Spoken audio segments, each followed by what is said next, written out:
He was literally the last person that drove that car because in the morning it had been stolen.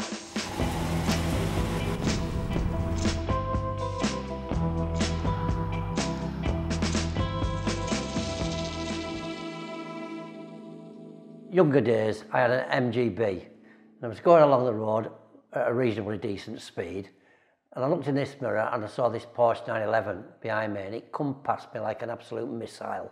And I thought, well, I don't know, I'd love one of them, I don't think I'll ever get one. Anyway, some years later, I managed to get to Parker and Parker, and I bought a 944 because I couldn't afford a 911 at the time, and I bought the 944. I dealt with Ian Parker. When I bought the car, he said to me, were you having the sunroof, David? I said, well, no, not really. I said, because I only got to so much level to spend. And Ian went, well, you could really do with getting a sunroof, David, he said, because he said they're a much better seller when we come to trade them in. So he talked me into the sunroof, so I got the sunroof in the car, and that was my first car. That was in 1985.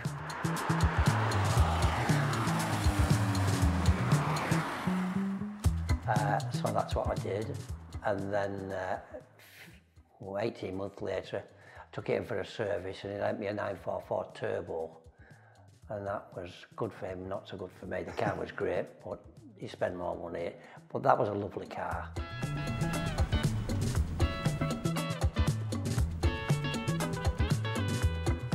Yeah, I mean, it was always, you know, it was always exciting because it was a Porsche. I've got a vague recollection of you taking one of the cars to school one day and like the kids all looking around it and stuff, because obviously there wasn't that many around, and they were quite often they were red, the cars that you had as well, weren't they? But yeah, probably I can remember the 944s and just kind of going a little bit off piste. We met Tiffany Dell, didn't we, on a it was like a Porsche track day. And I'll let you tell a story about that in a sec, but I ended up getting taken out on the track by Tiffany Dell, which again wouldn't happen now because you've got to be older, but I'd only be like maybe 9, 10, something like that. But it was good fun, so that's probably a really good memory for me, yeah. Tiffany's just like you see him on the telly, he's all go. Well, we're going around Alton Park and going quite well, and he said to me, go on, you're getting on all right, David, we'll just have another lap, go for it, have another lap. Well, unfortunately for me, I ran out of talent on the last corner, spun it, and that was the finish up to the day. So Ian again, he said, he sorted me all out, and he took me to an airport, the airport, where I hired a car and had to come home in it, yeah.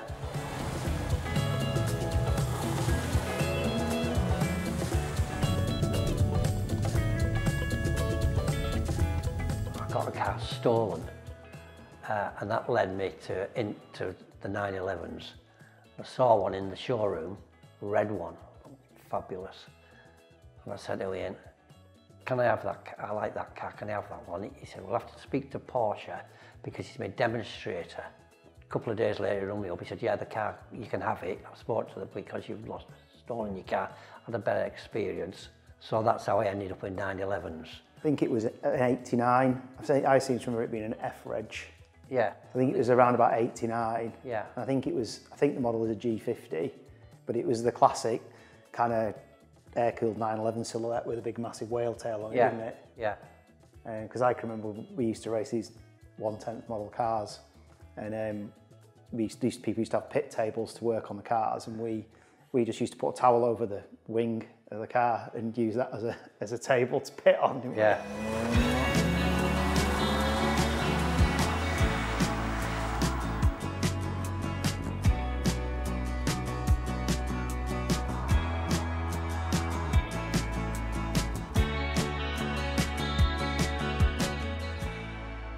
Originally, they had a Volkswagen place and they had a Porsche place just on a slightly higher level.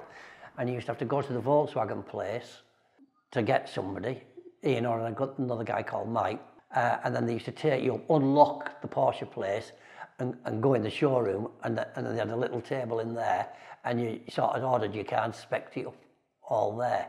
So it was always a quite nice family experience, you know.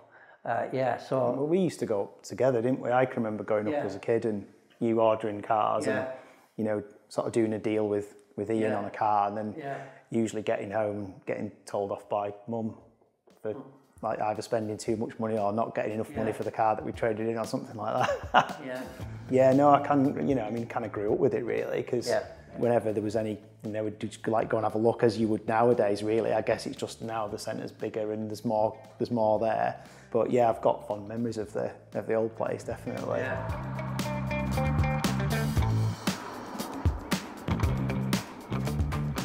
I guess kind of going into the very kind of current situation, obviously most recently we had a 992 GT3, which was just awesome. You know, that was the first GT car that we'd had.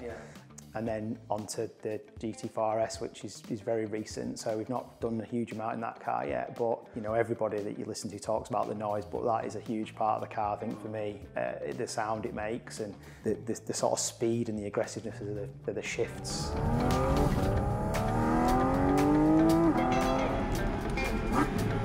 It just makes it fun. It makes it feel like you know, it's like a race car for the road, really. I think, you know, as close as you're going to get, really, within reason. That's still pretty practical and usable. The first track day we did in the 992, you know, it was about a 200 mile sort of, well, about 400 mile round trip for us, and it does like 25 miles to the gallon on the way there and the way back, which is, you know, relatively sensible for that type of car. Did about 8 miles to the gallon, didn't it, around the track, so not quite as good. But you know, it's pretty civilised to travel down in cruise control, and then you kind of get on track and put everything in its most aggressive setting, and it's just awesome, you know. Sounds good going through the tunnels when you go into Anglesey.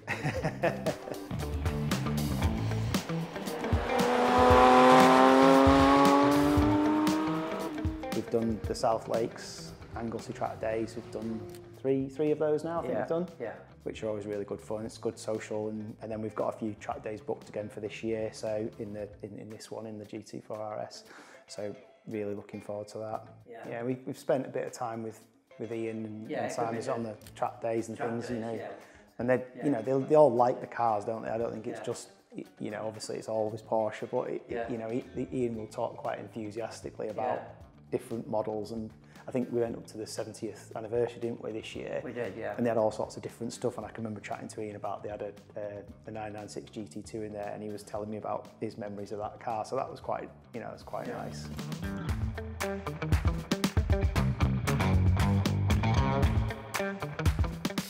I think as well now, it probably has changed. I think a lot of people probably have a perception of, oh, I don't want to go to that place because I'm not ready to buy that car yet, or I've got no interest in buying it, I just want to go and have a look round. But I think there you know, you can just call in and have a look round and say call in, have a cup of coffee and, you know, chat. It's always somebody to chat to. It's not a pretentious environment, I don't think, up there. It's quite friendly, isn't it? And it's a nice family sort of, the family bit's really good, you know, well, I think it is anyway. I remember when Ryan said, because you never used to have to put a deposit down in the old days, you know, and I've been dealing for years.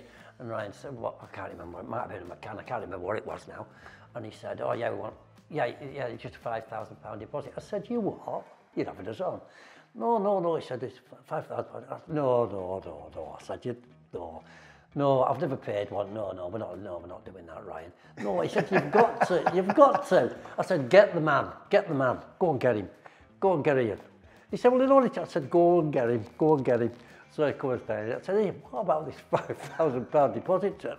I've never, oh no, I'm sorry, David. He said, it's embarrassing really after you, it's Porsche, you know. He said, we have to have it now. I said, I've never paid it before in my life, Ian. You know, no, I know you do, David. And Ryan's just smiling like that and shaking his head.